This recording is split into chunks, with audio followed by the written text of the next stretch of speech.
इसी प्रकार लेस्ट के बाद हमेशा क्या लगेगा, शुड लगेगा, पीपी बिफोर पीआई। यहाँ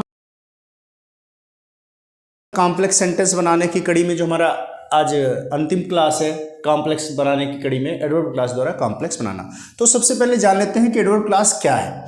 जैसा कि हम जानते हैं कि एडवर्ब किसी वाक्य में किसी वर्ब, एडजेक्टिव या दूसरे एडवर्ब की विशेषता बताता है। ठीक इसी प्रकार एडवर्ब क्लास भी किसी वाक्य में किसी एडजेक्टिव या किसी एडवर्ब या किसी वर्ब की विशेषता बताता है। जरा सा मैं इसको लिख देता हूं ताकि आप इसको नोट करना चाहें तो आसानी से नोट कर लें। तो ये मैंने लिख दिया ताकि आप नोट्स बनाने के लिए इसको आराम से नोट कर लें, क्योंकि नोट्स बनाना बहुत आवश्यक है। देखिए, एडवर्ब क्लास वह क्लास है जो वाक्य में किसी वर्ब, एडजेक्टिव अथवा किसी अन्य एडवर्ब की विशेषता बताता है। एडवर्ब क्लास सामान्य तौर पे कुछ सबऑर्डिनेटिंग कंजंक्शन, यहाँ पे सभी नहीं लिखे हैं, सभी मैं अभी लिस्ट बना दूंगा।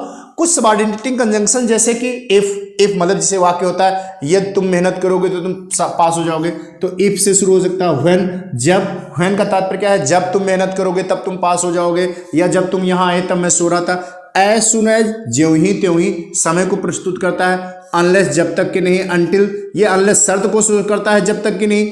ये अनटिल माने होता है जब तक कि नहीं, जो काहे को प्रस्तुत करता है, ये समय को प्रस्तुत करता है। बिकॉज, क्योंकि। सो दैट, ताकि। लेस्ट, कहीं ऐसा न कोई। बिफोर, पहले। आफ्टर, बाद में, इत्यादि से प्रारंभ होते हैं। तो एडवर्ब क्लास वाले जो हमारे वाक्य शुरू होते हैं, जो हमारे एडवर्ब क्लास वाला हिस्सा होता है, वो इन सबऑर्डिनेट कंजंक्शन से शुरू होता है। यह टाइम, समय को। प्लेस, समय को कैसे, जब, तब। प्लेस, स्थान। व्हेयर एवर, जहां कहीं भी। पर्पज, उद्देश्य। रीजन, कारण। रिजल्ट मानी परिणाम। ये क्या हो गया, समय, स्थान, समय, स्थान। ये पर्पस क्या हो गया, उद्देश्य, या जिसे कह सकते हैं मकसद, हमारा क्या उद्देश्य था। ठीक है। रीजन मतलब कारण। रिजल्ट मतलब परिणाम। कंपैरिजन मतलब तुलना। कंट्रास्ट मतलब विरोध, परस्पर विरोध या तुलना कह सकते हैं। यहाँ भी कंट्रास्ट का मतलब विरोध से ही संबंधित है। कंडीशन मतलब शर्त कोई प्रस्तुत कर सकता है, या मैनर, ढंग को, इत्यादि को प्रस्तुत करता है। ये हमारे ढंग इत्यादि को प्रस्तुत करता है। तो अब हम जरूरत इस बात की, ये जो हमने सबऑर्डिनेटिंग कंजंक्शन लिखे या और कैसे लिखे, तो इनका कब प्रयोग होगा, तो इसके लिए मैं आपको एक लिस्ट बना के दे रहा हूं। अभी लिस्ट बना देता हूं, फिर उसमें एक्सप्लेन कर दूंगा कि किस कंडीशन में कैसा वाक्य हो जो हम इसका प्रयोग करें।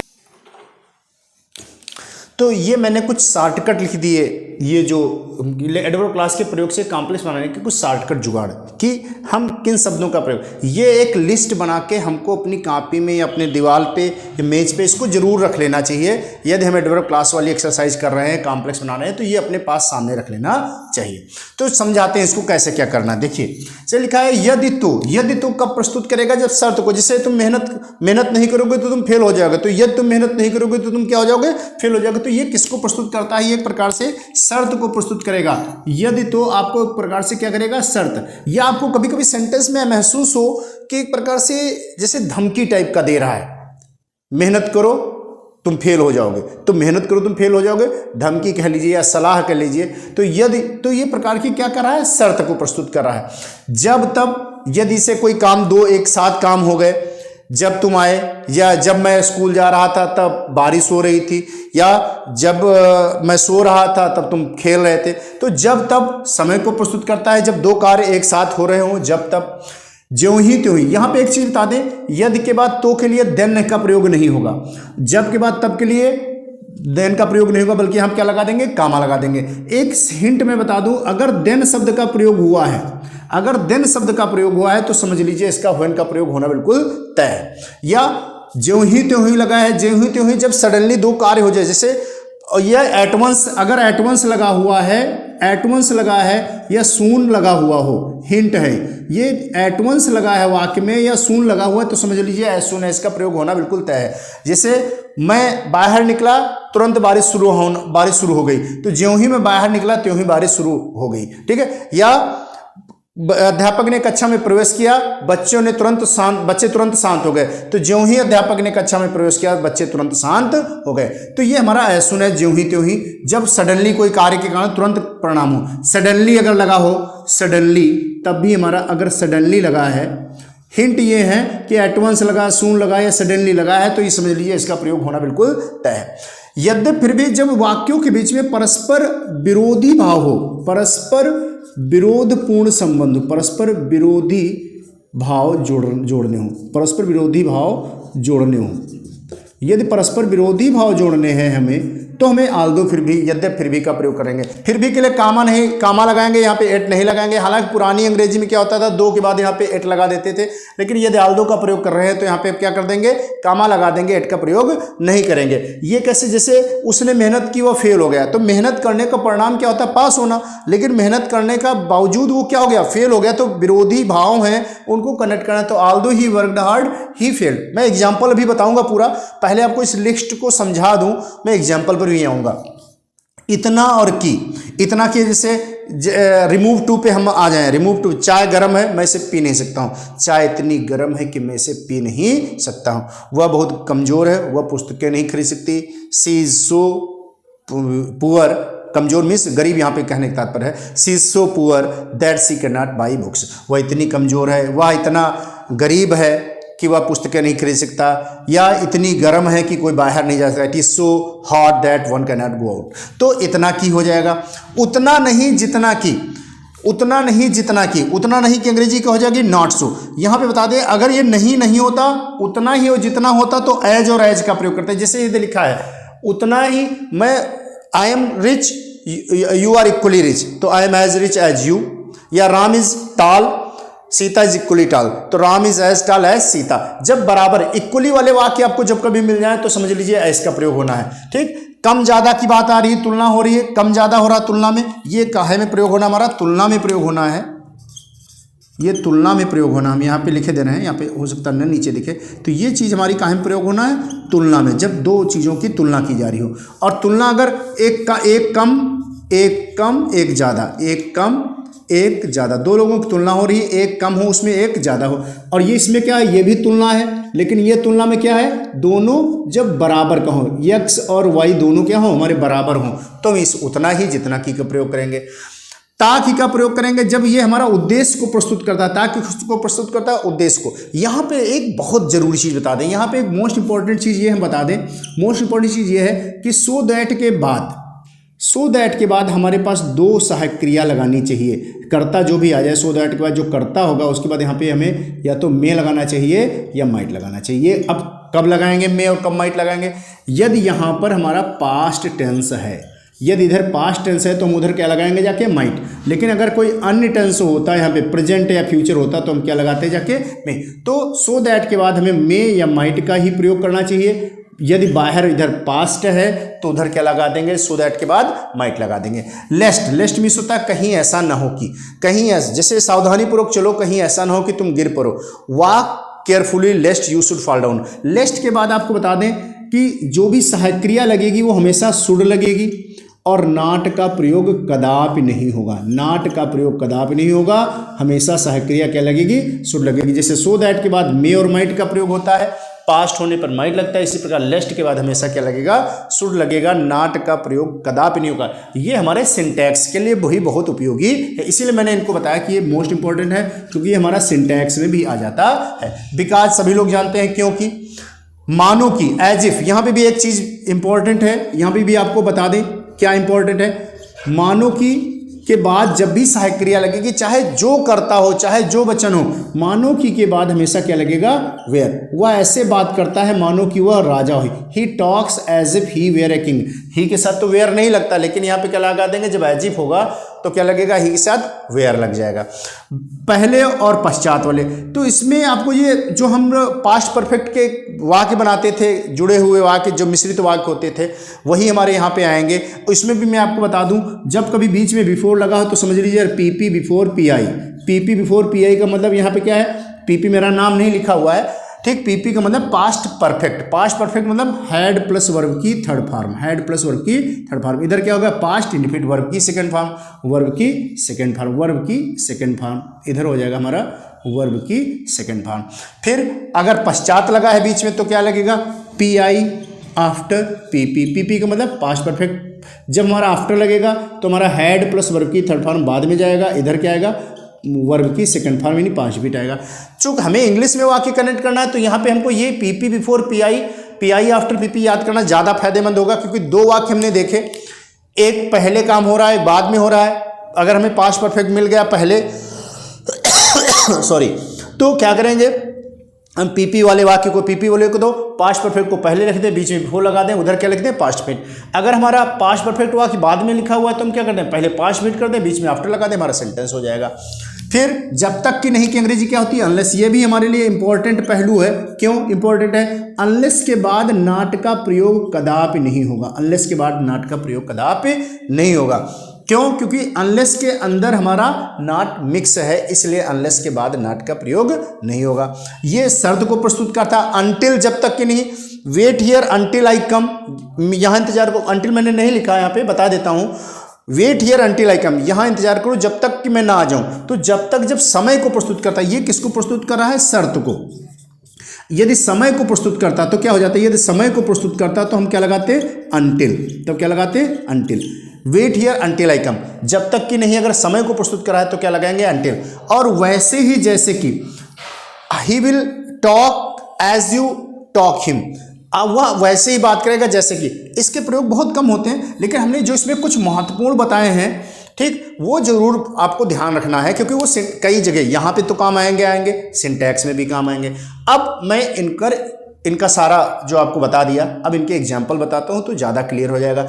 इनको नोट करके आपको जरूर रख लेना चाहिए। जो मैं एग्जाम्पल बता रहा हूँ उसमें भी इनकी चर्चा आने वाली है, इनको आप नोट कर लेंगे। अब मैं एग्जाम्पल पे आता हूँ। एग्जाम्पल्स लिख लिए, अब एग्जाम्पल्स पे हम समझ लेते हैं। पूरा एक्सप्लेनेशन मैं इस पर दे देता हूँ, आराम से आपको समझाएगा। लिस्ट आपने बनाई रही होगी, अब उसमें से आप देखते रहते हैं। कहीं ना कहीं सिंथेसिस बनाने के लिए मैंने आपको कई बार बताया, अच्छी अच्छी पुस्तकों में भी देखे तो एक बार ये जरूर लिखा होता है कि अपनी मातृभाषा में उसका अनुवाद बना के करने के लिए तो जल्दी आसान हो जाएगा। अन्यथा मैंने आपको हिंट दे ही दी है, हिंट आप उनको देखते रहिए, वाक्य का अर्थ फिर भी निकालना ही पड़ेगा। देखिए लिखा है, Mukesh did not work hard he passed, वह पास हो गया। मुकेश ने कठिन परिश्रम नहीं किया, ही पास्ड, वो पास हो गया। परिश्रम नहीं किया, पास हो गया। कैसा संबंध इनके बीच में, वाक्यों के बीच में है? परस्पर विरोधी संबंध नजर आ रहा है। जब विरोधी संबंध समझ में आता है तो हमें किसका प्रयोग करना चाहिए? आल्दो। तो although Mukesh did not work hard, although Mukesh did not work hard, यद्यप मुकेश ने कठिन परिश्रम नहीं किया। फिर भी के लिए क्या हो जाएगा? कामा। फिर क्या बता देंगे? ही पास्ट, फिर भी वह पास हो गया, he passed. Although Mukesh did not work hard, फिर भी वह पास हो गया। तो फिर भी के लिए क्या लगा दिया? कामा। यदि यही वाक्य, यहीं पे मैं आपको बता दूं, यदि यही वाक्य हमको कंपाउंड में बनाना होता, हालांकि यहाँ पे कंपाउंड की बात नहीं हो रही है, कंपाउंड में बनाना होता तो क्या करते? हम आल्दो को ना लगाते, यहाँ पे बट या ही लगा देते या एट लगा देते। Mukesh did not work hard at he passed, या बट ही पास्ड। लेकिन कंपाउंड की बात नहीं हो रही। जो वाक्य मैं यहाँ पे कहना चाहता हूँ, जो वाक्य आल्दो से आपका कॉम्प्लेक्स बन सकता है, वो आपका एट या बट बीच में लगाने से उधर आल्दो को हटा दे तो उसे कंपाउंड बना सकते हैं। ठीक, यदि इसी वाक्य को हम सिंपल बनाते, तो हम क्या बना देते हैं? In spite of not working hard, in spite of not working hard Mukesh passed, परिश्रम न करने के बावजूद मुकेश पास हो गया। तो सीधी सी बात, मैं यहाँ पे एक जुगाड़ बताना चाहता था आपको। हालांकि यहाँ पे इस टॉपिक पे हमारी कोई चर्चा नहीं हो रही, लेकिन मैं आपको बता दूं यहीं पे कि जो वाक्य सिंपल इन स्पाइट ऑफ से बनाएंगे, उसको अगर कॉम्प्लेक्स बनाना है तो आल्दो का प्रयोग करना है, और यदि उसे हमें कंपाउंड बनाना है तो एट या बट का प्रयोग करना है। खैर, दूसरे वाक्य पे आते हैं। वर्क हार्ड यू विल पास, कठिन परिश्रम करो तुम पास हो जाओगे। कठिन परिश्रम करो तुम पास हो जाओगे, कहना क्या चाहता है? यदि तुम कठिन परिश्रम करोगे तो पास हो जाओगे। तो क्या हो जाएगा? If you work hard. अब आप कह सकते हो सर यहाँ पे तो यू लिखा नहीं है। इंपरेटिव वाक्य जो होते हैं उसमें हमारा कर्ता यू छिपा हुआ था। तो if you work hard, if you work hard, या तुम कठिन परिश्रम करोगे तो किले comma you will pass, you will pass. यहाँ पे हम आपको एक और चीज बता दें, जब दो वाक्य जुड़े हुए हों, कंडीशनल सेंटेंस हों, और दोनों के अंत में गागी के लगा हुआ हो, तो हमें शर्त वाले हिस्से को हमेशा प्रेजेंट इंडेफिनिट में बनाते हैं तथा दूसरे हिस्से को फ्यूचर इंडेफिनिट में बनाते हैं। यदि तुम मेहनत करोगे तो इफ यू वर्क हार्ड नहीं हो जाएगा, if you will work hard भी नहीं होगा, इफ के साथ विल कभी नहीं लगेगा। ध्यान रखिए, सिंटैक्स में बहुत फंसाता है ये वाक्य। इफ यू वर्क हार्ड कमा यू विल पास। इसी सेंटेंस को हम चाहते तो ऐसे भी लिख सकते थे, when you work hard when you work hard, जब तुम, व्हेन यू वर्क हार्ड तो के लिए कामा यू विल पास, जब तुम कठिन परिश्रम करोगे तब तुम पास हो जाओगे, ये भी हम कह सकते हैं। अच्छा, इसी वाक्य को हम और भी तरीके से बना सकते थे, work hard so that you may pass.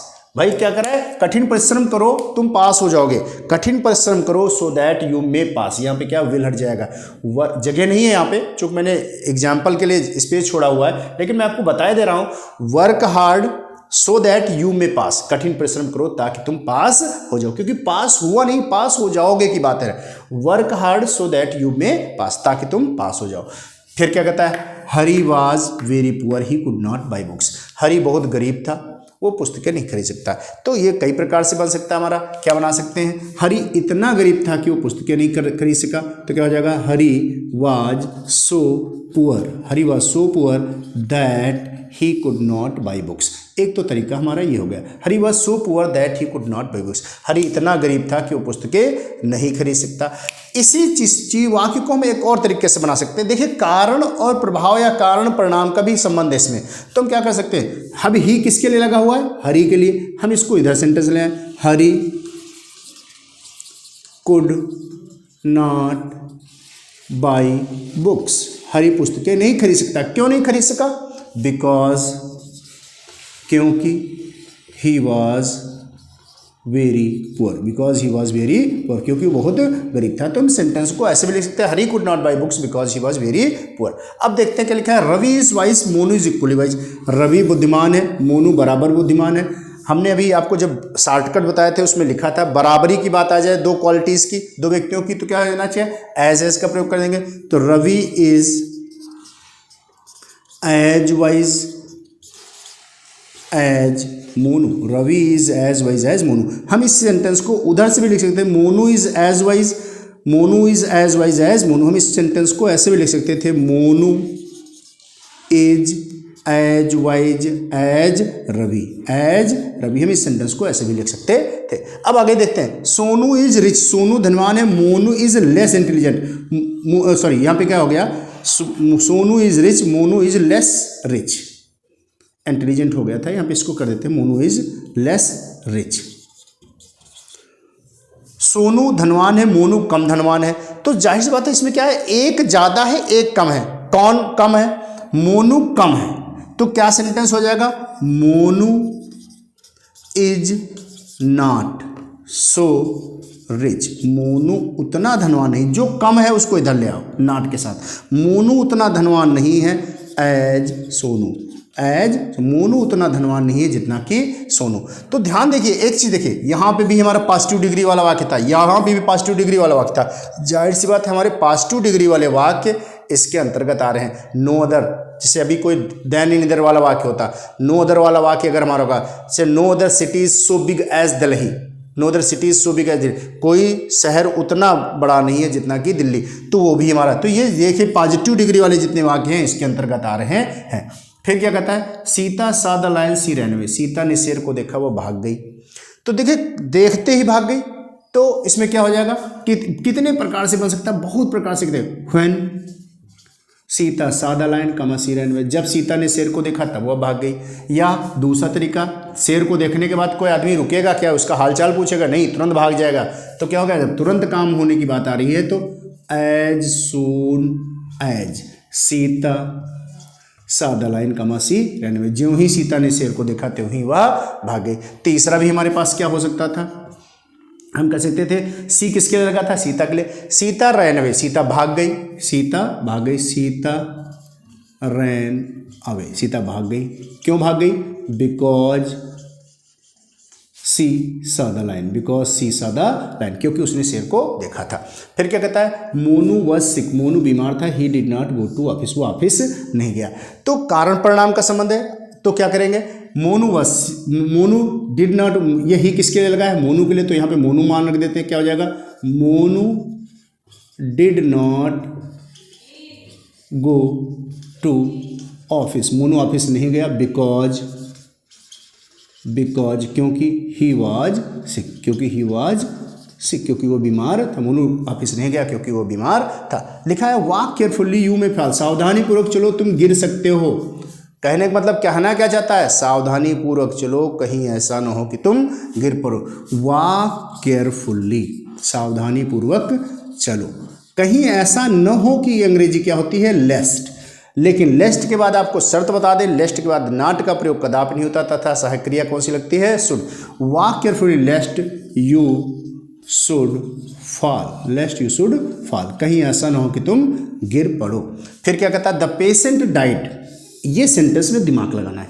The doctor had not come, doctor आया हुआ नहीं था।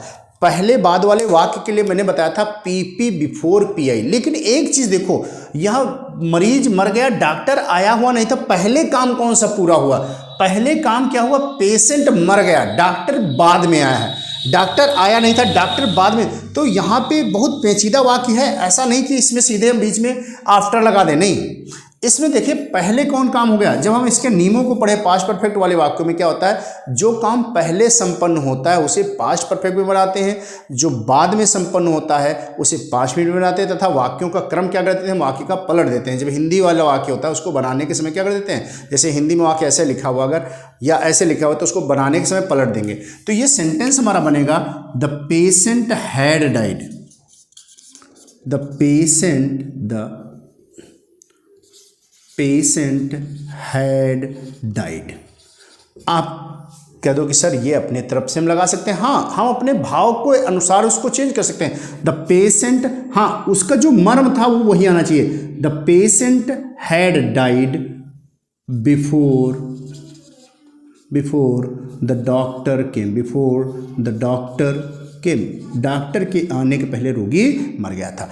ही रैन फास्ट, अगला सेंटेंस देखते हैं, he ran fast he wanted to win the race, वह तेज दौड़ा, वह दौड़ को जीतना चाहता था। तो क्या हो जाएगा, ही रैन फास्ट, वह तेज दौड़ा, so that he might win the race. यहाँ पे माइट लगाया क्योंकि ये पास्ट में था। सो दैट के बाद हमने बताया था आपको कौन सी सहायक क्रिया लगेगी, माइट लगेगी। यहाँ पे एक चीज बता दें, जुगाड़ यह है, वांटेड वाला जो भी वाक्य हो, वांटेड वाला वाक्य है अगर, तो आप उसमें वांटेड को हटाओ और सो दैट को लगाओ, वांटेड को हटाओ सो दैट को लगाओ। और ये वाक्य जो वांटेड वाला होगा वो बिकॉज से भी बन जाएगा। बिकॉज से कैसे बन जाएगा, he ran fast because he wanted to win the race, क्योंकि वह रेस को जीतना चाहता था। तो देखिए जो वांटेड वाला वाक्य हमने बता दिया, जुगाड़ क्या है, वांटेड वाला है तो उसको सो दैट से बना दो, चाहे बिकॉज से लगा दो।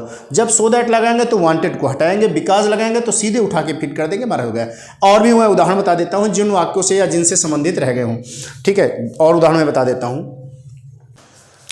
तो ये मैंने कुछ और उदाहरण लिख लिए, जो अगर कहीं कोई कमी रह रही हो तो उन उदाहरणों से भी समझ लेते हैं। जिससे सेंटेंस लिखा था, T is hot I can not drink it, चाय गर्म है मैं इसे पी नहीं सकता हूँ, चाय गर्म है मैं इसे पी नहीं सकता हूँ। बहुत आसान सेंटेंस है, कितना आसान है, चाय इतनी गर्म है कि मैं इसे पी नहीं सकता हूँ। क्या बन जाएगा, द टी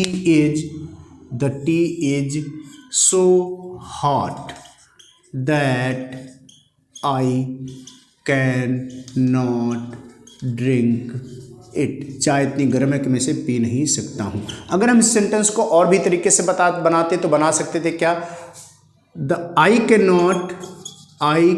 नॉट ड्रिंक, हालांकि चाय पीने के लिए ड्रिंक शब्द का इस्तेमाल आजकल की मॉडर्न इंग्लिश में नहीं होता है, टेक का प्रयोग होता है। लेकिन चूंकि वाक्य मैंने उदाहरण जहाँ पे देखा ऐसा ही लिखा था तो मैंने ऐसे ही बता दिया, I can not drink the T, मैं चाय नहीं पी सकता हूँ, because it is very hot, क्योंकि ये बहुत गर्म है, because it is very hot, क्योंकि ये बहुत गर्म है। The school was over the boys became, school पूरा हो गया, सब छुट्टी हो गई, मतलब द बॉयज़ बिकेम ग्लैड, लड़के खुश हो गए। कितने प्रकार से बन सकता है, द बॉयज़ बिकेम ग्लैड, एक तो व्हेन से बना दो, when the school was over comma the boys became glad, एक तो हो गया जब स्कूल पूरा हो गया, स्कूल की छुट्टी हो गई, ओवर का मतलब यहाँ पे समाप्त हो गया, छुट्टी हो गई, द बॉयज़ बिकेम ग्लैड। या एज सून एज से बना दें, as soon as the school was over comma the boys became glad, जो ही स्कूल की छुट्टी हुई त्यों ही बच्चे प्रसन्न हो गए। तीसरा तरीका क्या था, वाक्य को पलट दो, the boys became glad because the school was over, because the school was over, क्योंकि स्कूल की छुट्टी हो गई थी। Pratiksha is tall, the other girls are not equally tall. Pratiksha लंबी है, दूसरी लड़कियां उतनी लंबी नहीं है। तो कहने का मतलब कि दूसरी लड़कियों से तुलना हो रहा है। अब यहाँ पे वही हमने कहा, थोड़ी देर पहले कहा था, पॉजिटिव डिग्री वाले वाक्य नो अदर वाले भी इसमें आ जाएंगे। दूसरी लड़कियां उतना लंबी नहीं है, तो क्या हो जाएगा, no other girls, no other girl is so tall as Pratiksha, no other girl is so tall as Pratiksha. दूसरी लड़की कोई दूसरी लड़की उतनी लंबी नहीं है जितनी की प्रतीक्षा। यहाँ पे हम नो अदर गर्ल्स का प्रयोग नहीं करेंगे, नो अदर गर्ल का मतलब है कोई दूसरी लड़की उतनी लंबी नहीं है जितनी की Pratiksha. Do you want to top the result then work hard, क्या आप परिणाम में टॉप करना चाहते हैं तो फिर कठिन परिश्रम करें। Do you want to top the result, तो शर्त कह रहा है यदि तब, तो क्या है, if you want to top the result comma, तब हट जाएगा, देन हट जाएगा कामा, वर्क हार्ड, कठिन परिश्रम करो। या हम इसको पलट सकते थे, work hard if you want to top the result. ठीक, वर्क हार्ड, कठिन परिश्रम करो, if you want to top the result, यदि आप परिणाम को टॉप करना चाहते हो। The train had left, train चली गई थी, ही रीच द स्टेशन, वो स्टेशन पहुंचा। पहले क्या चला गए थे, ट्रेन चली गई थी। पीपी बिफोर पीआई, यहाँ पे कोई बहुत ज़्यादा कन्फ्यूजन नहीं है। अगर नॉट होता तब समस्या होती, नॉट जैसे पीछे भी हमने बताया था, ऐसा कोई पेचीदा वाक्य था, पैसे बता दिया था, लेकिन यहाँ पे कोई पेचीदगी नहीं है। द ट्रेन हैड लेफ्ट, सीधे पीपी बिफोर पीआई, बीच में क्या लगा दिया, बिफोर लगा दिया, सेंटेंस हमारा फटाफट हो गया। अगर इसी सेंटेंस में हम आफ्टर लगाते तो क्या करते, इस सेंटेंस को पलट देते, इसको इधर ले आते, इसको इधर ले आते, तो बीच में क्या लगा देते, after. He reach the station after the train had left, मैं लिखे दे रहा हूँ, ही reached the station after the train had left, after the train had left। थोड़ा सा फॉन्ट मेरे छोटे हो रहे हैं क्योंकि मैंने एग्जाम्पल के लिए जो स्पेस लिखा उसी में एडजस्ट करना है, तो थोड़ा सा आपको थोड़ी सी तकलीफ हो रही होगी फॉन्ट के कारण, तो आज एडजस्ट कर लीजिए। मैं आगे प्रयास करूंगा कि कम से कम एग्जाम्पल दूँ, लेकिन ज़्यादा एग्जाम्पल जानना बहुत ज़रूरी है, अदरवाइज चीज़ें समझ में नहीं आएंगी। केवल थ्योरी से हमें ग्रामर समझ में नहीं आनी, मैथमेटिक्स जैसा ही हाल इसका होता है। एग्जाम्पल्स और जितना भी न्यूमेरिकल्स आप लगाएंगे, सवाल है, मैथमेटिक्स है या चाहे फिजिक्स है, तो जितना न्यूमेरिकल्स लगाएंगे, केमिस्ट्री है तो रिएक्शन से, या हमारे ये विषय ग्रामर है तो एग्जाम्पल जरूरी है। ही केम टू मी, वो मेरे पास आया, आई वॉज स्लीपिंग, मैं सो रहा था। तो जब वह मेरे पास आया क्या हो जाएगा, when he came to me comma I was sleeping, जब वह मेरे पास आया तब मैं सो रहा था। ही राइट्स इट, वह ऐसे लिखता है, do right in the same way, वह इसे लिखता है do write it in the same way, इसे उसी प्रकार लिखो जैसा मैंने सबसे लास्ट में लिखा था अपनी शॉर्टकट जुगाड़ में, कि ठीक वैसे ही जैसे ही। तो डू राइट इट